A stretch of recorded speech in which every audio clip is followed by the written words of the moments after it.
Other big storylines right now. Jason Tatum got sent to the main whatever Boston's G League team is to practice 5-on-5, which he claims does not mean he's coming back or not. But I think considering they've had such a good season, they're third in the East without him. I expect to see him in some capacity this season, so that's just kind of their storyline to watch. Is like they're playing really well without him, but at the same time, you can tell there's still kind of some limitations of like, they don't necessarily have the best front court, and so they're just really trying to overwhelm teams with their guard playing with Jaylen Brown. And on the nights when they're making threes, it's fantastic, but when their threes aren't falling, you're really just trying to hope Jaylen Brown could be a mid-range maestro, and so like Jason Tatum comes back and alleviates some of that pressure, but then also, while he's coming back, are we going to expect him to only play like 15 minutes a night? Like, what are we looking at? But it's just something to keep an eye on is kind of where he's at. Yeah, I'll be shocked if he doesn't try to give it a go. Yeah. Even if like we got to the postseason, he tries to give it a go. Sure. That would be shocking for me. The fact that they're playing this well, I think, is being lost a little bit. Like, not that it needs to be a big talking point because football was going on, but Jaylen Brown's averaging nearly 30 a game, and that was always a huge, like, you'll never be able to do that. If Jason Tatum didn't play, you'll never be able to carry a team. You're a career Robin. Wasn't it a whole thing where he got like the NBA max contract, and then but like people were like, "Oh, he's not really worth it." They just needed to keep him because he's the Robin to Jason Tatum. Absolutely. Okay. And this is a guy who, Finals MVP when Boston won the championship, and this year he's been the engine of the team offensively, averaging 29.4 a game. Pairing that with 7 rebounds and 5 assists a game, still playing at a good defensive level. I think that's being a little bit lost there. I think a lot of people were very quick to write Boston off this year. We did. I remember last year when we were working our way through the playoffs and Tatum goes down and they get eliminated, we were like, all right, well, now you got to get a high pick. You got to find, because you're not going to keep Brown around for much longer because of money. And then Tatum's going to come back in a year and a half, like in the 2027 season. Or 2026, 2027 season, and then you have that first-round draft pick that's hopefully, top 4, top 5 because of the injury. You're going to be bad. So we kind of did that. It's the opposite of what's happening with Indiana, which I think is also kind of being lost there. Did you know the Pacers are 13-40 right now and have the worst record? I knew they were. I knew they were awful. I knew that they were doing what we thought the Celtics would do. Yeah, exactly. Yeah, and what we expected them to do, right? We thought they were going to be which bad. they were always a guarantee to do this. The Celtics, it was an expectation, but the Pacers, I love Pascal Siakam. The Pacers don't have a Jaylen Brown level, and even Jaylen Brown's kicked it up a notch. And then they also just had mega injuries start the season. They do have Jay Huff, though. They do have Jay Huff. Do you know Jay Huff? No. Go watch Jay Huff highlight tapes. It's actually worth the time. It'll be 8-ish minutes of only reverse dunks, probably. Oh, see, I think he's this tall guy who just taught like reverse dunks all the time. Yes. NCAA champion Jay Huff for the Virginia Cavaliers. Oh, cool. Yeah. Is he also a member of the first team to ever lose as a probably? 1 seed? Yeah, probably. Okay. But he got redemption, so it is what it is. That's still a mixed legacy, I would argue. I would disagree. The Pacers did pull off the weird.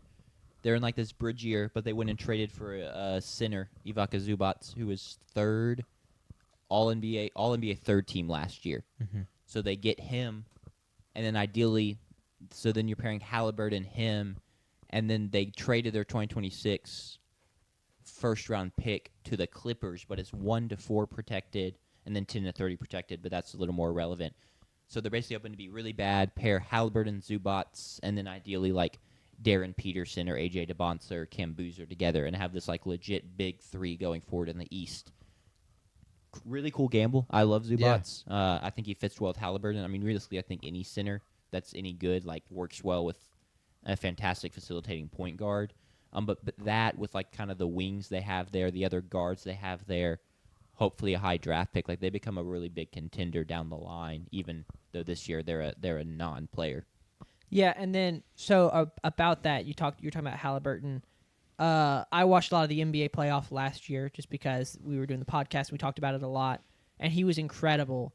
But as he he was fantastic, right? All the clutch, the buzzer beaters he had, and the game winners he had, the choking, the celebration. like he's not expected to come back and play at that level. A, because he's coming off an injury, and B, because that was kind of the best we'd seen from him. Correct?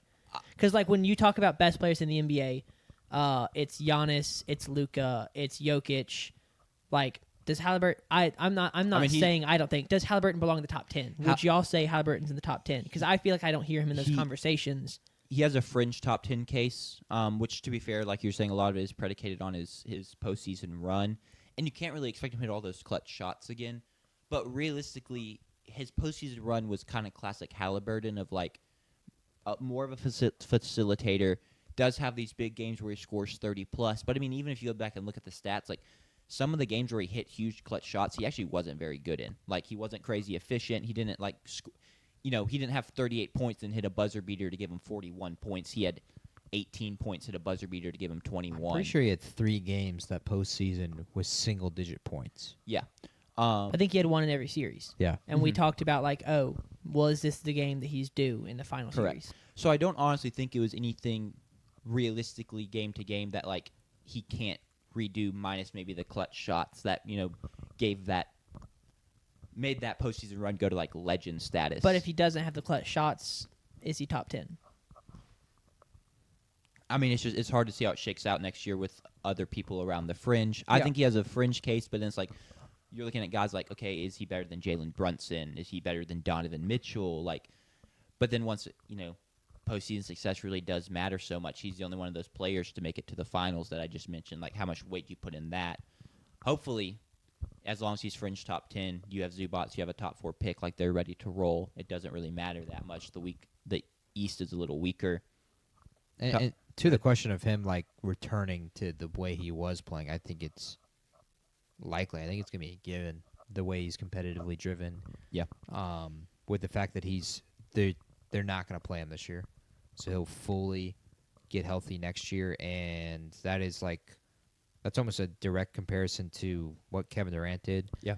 Now, Durant is one of the top 15 players of all time, but he went from averaging 26 a game to sitting out an entire year and then coming back and averaging 27 a game. Yeah. Durant is not someone that was ever built fully on his speed. Halliburton, same case. He's not the fastest guy. He's just an incredible playmaker. Guys like John Wall, who was like completely predicated Just an absolute blazer. on his speed. Eventually, that caught up to him, and he couldn't play at that level because he just wasn't as fast. I don't think Halliburton's got that, and he's also still incredibly young. Yeah, he's more of a change of pace, like herky-jerky Yeah. Should I go ahead? player. My big thing when it comes to choosing sports teams is that you can't pick a good sports team. So should I go ahead and pick the Pacers while they're bad? Is this Pacers year's are Buy threat? really low. fun. It'd be a really fun team to root for. Yeah. Because I do really like Halliburton. And also, I inherit this from my mom. My mom had a fantasy football team where she drafted nice guys. you And think, so, like, I have a special spot in my you heart. think Halliburton's for- a nice guy? I mean, his proposal was really sweet. Him and his little boot, that was really sweet. I mean, I think he is too, but you never know, man. You do never so know. Bigots, funny. people can let you down. He is really funny. They play a really fun style too, fast-paced, high-scoring. It would be a really fun team to root for.